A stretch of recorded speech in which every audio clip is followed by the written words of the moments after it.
Xabi Alonso has lost his first game as Chelsea manager, and we have got a lot to talk about. From Estêvão brilliance to Mykhailo Mudryk officially cleared and flying out to join us for preseason. We just completely dodged a catastrophic 15-point deduction over past legal breaches. Enzo Fernández agent is landing in Europe for a crucial talk on his future, and Benoît Badiashile will be packing his bag for Serie A. We have a lot to break down, but before we dive into it, if you are new here, welcome to the channel. But if you have been following me for a while, you know the drill. Help your boy get to that 10k subscriber mark. Let's dive into it. That performance in Sydney gave us a lot to digest, from moments of absolute brilliance to obvious preseason flaws we need to iron out immediately. Even on the other side of the world, in front of over 80,000 packed fans at Anchor Stadium, a London derby standard was set.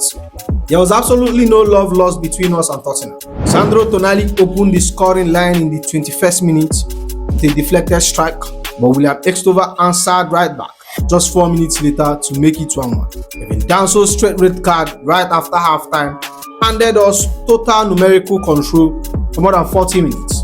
Yet Tottenham managed to snatch a 2-1 win deep in the stoppage time through Richarlison. While the result stays, preseason is all about building fitness and finding tactical clarity. Which brings me to the first thing we learned: William Estêvão masterclass.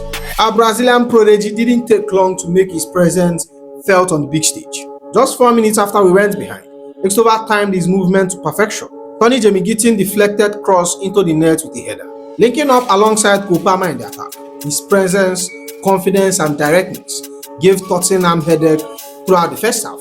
He played with zero fear. Every time he touched the ball, you could feel the energy in the stadium jump. Which brings me to the second thing we learned: breaking down low blocks. When Kevin Danso was sent off in the 48th minute for howling Joao Pedro, we had over 40 minutes to put the game to bed against them. Instead, we struggled to translate heavy possession into clear-cut chances, managing just 4 shots on target across the entire match. It's a classic preseason growing pain as players adjust to match fitness. But Xabi Alonso would definitely want us far sharper, more creative when opponents sit and pack their penalty balls against us. Which brings me to the third thing we learned, that is Joao Pedro and Jamie Gittin added necessary spark. Our frontline combination is starting to show a very clear and dangerous shape. Joao Pedro was a constant nuisance for Tottenham defense with his aggressive pressing and sharp run into space, drawing the exact foul that got Danso sent off. While Jamie Gittin provided essential natural width on the left flank, the directness from both wingers adds tactical dimension and raw pace that we desperately lacked at times last season. Which brings me to the fourth thing we learned: lack of concentration. Preseason is designed for making mistakes and correcting them on the pitch, but conceding a 92nd minute winner while playing against 10 men Hawks. After Rio rattled our crossbar moment earlier, David Donley shot hit the post and fell straight to Richarlison to tap him. Staying 100% switch on during transition defense in final minute scenario is something Xabi will surely drill into this squad before competitive league action gets underway. Which brings me to the last thing we learned, and that is valuable minutes and rotation ahead of Juventus. Despite the late goal, the match served its core purpose: building match fitness and testing tactical combination under high intensity. We now head straight to Hong Kong for Wednesday match against Juventus at the Kai Tak Stadium with a clear tactical tape to analyze, fix and build upon. But moving on to the latest Chelsea news, we need to talk about some massive breaking news out of our club right now. The saga is officially over, and the entire landscape around our squad right now just shifted. Mykhailo Mudryk has officially cleared to play football again after those doping allegations. The whole case has been settled and is flying out to join us in our preseason talk. Let's break down the reports, look at the official statements, and address the elephant in the room regarding his fitness and where he actually fits in our squad moving forward. First off, the news dropped that Mudryk is heading straight to Hong Kong to link up with the boys. This isn't just a casual return. The legal cloud hanging over him has been completely cleared, and our club immediately put out a statement backing him as he rejoins us.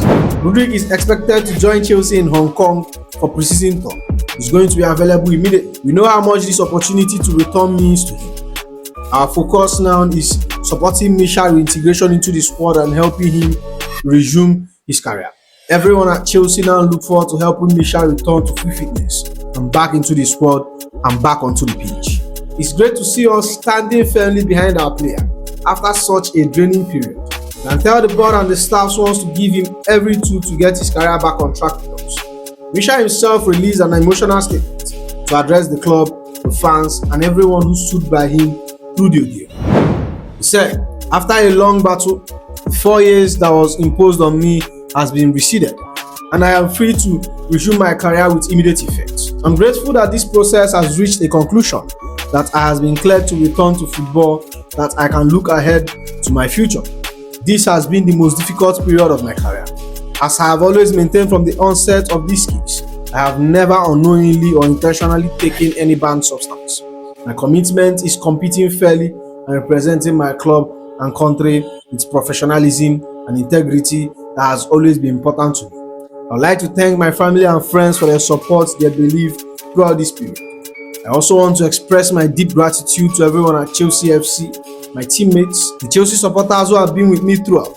I'd like to say thanks to my legal team and others who assisted for their tireless work on my case.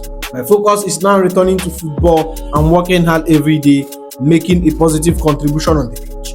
Thank you to everyone who continued to believe in me, and look forward to the next chapter of my career." Hearing directly from him puts a lot into perspective. You can hear the relief from his words.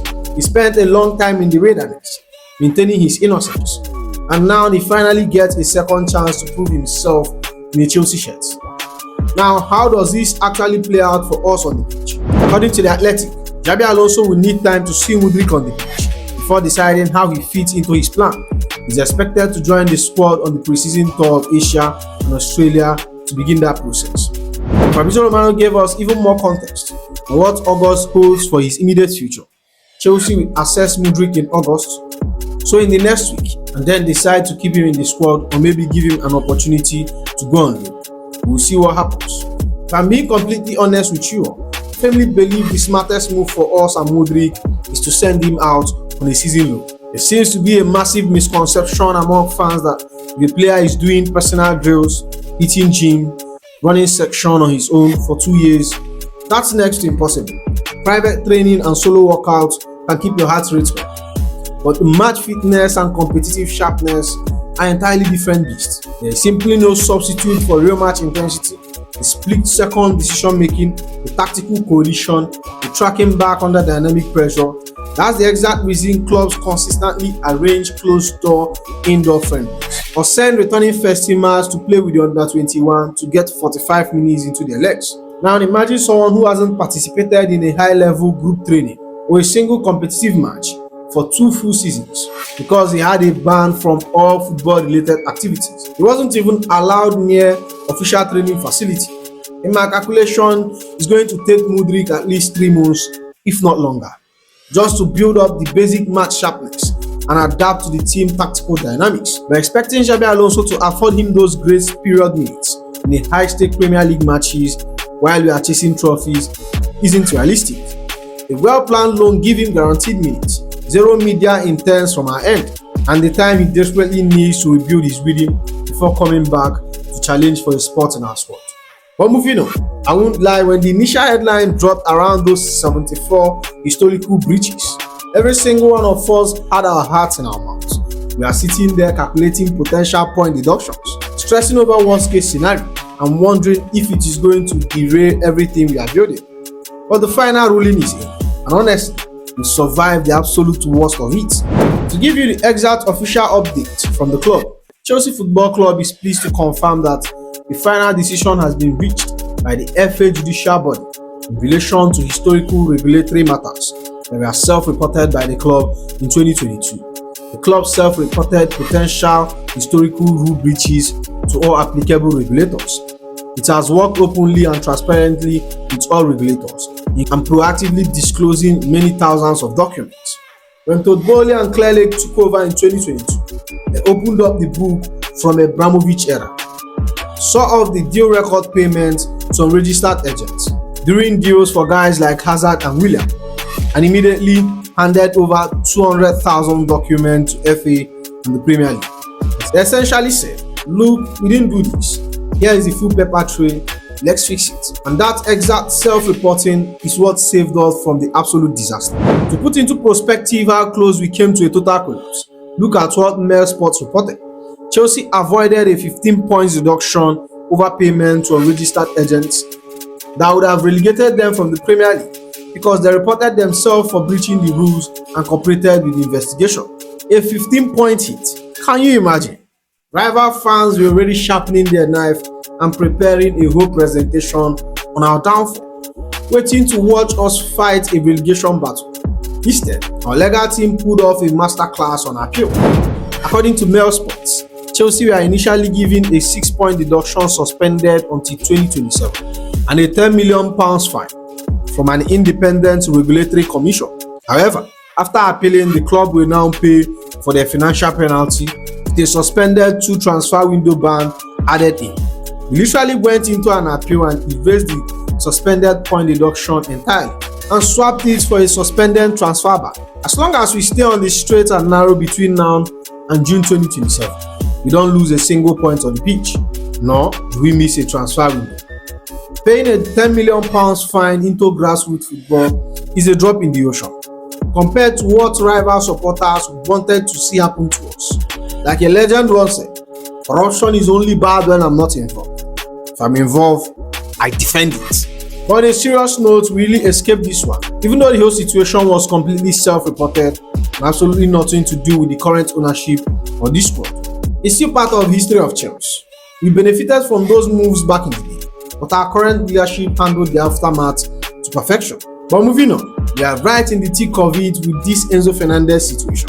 The transfer window heat is officially turned all the way up, and this update from Fabrizio Romano has set the rumor mill on absolute fire.